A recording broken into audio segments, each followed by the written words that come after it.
Thought I might talk about one of my weaknesses while I'm waiting for myself to be in a position to drive. So my one thing is I really hate needles. Getting blood drawn is the worst.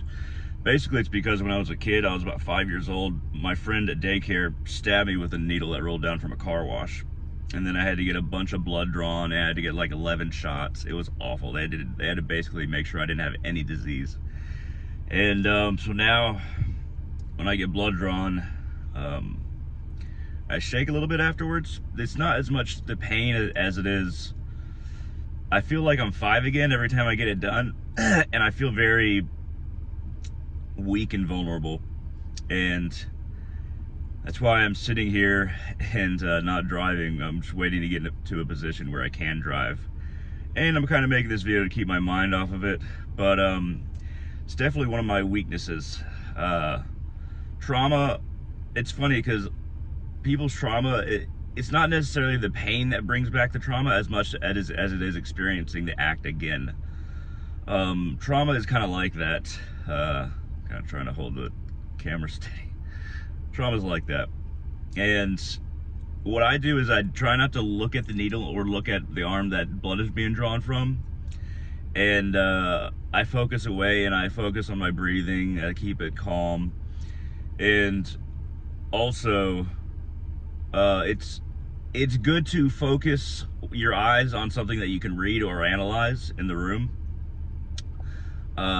We all have something that makes us feel vulnerable, and vulnerability is like feeling like you're a kid again in a way, at least for a lot of us, with trauma. Funny thing is, I'm a blood magician, so cuts and pokes with a piercing needle or cuts with a razor, I'm a blood magician. It's not for like pain or anything, so the scar goes away within like a week, anytime, even with a razor.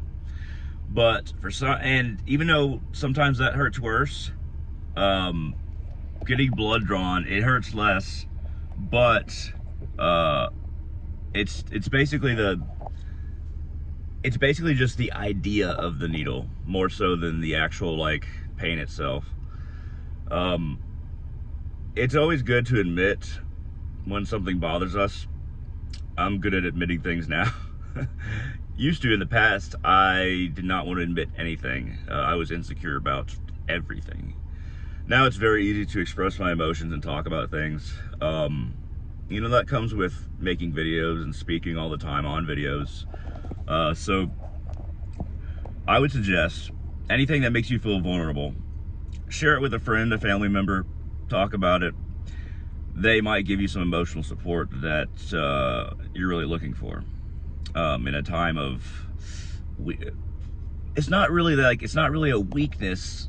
I might want to rephrase that. It is that feeling of vulnerability and that feeling that we don't have complete power over our situation when trauma is triggered.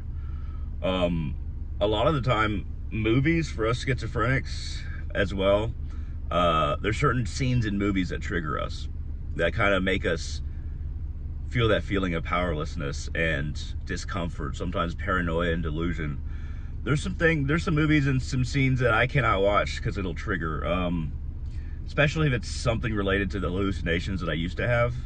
Like, I remember watching The Grudge and The Ring, and I used to hallucinate like a little girl in a white dress with black hair in front of her face out of the corner of my eye, like all the time.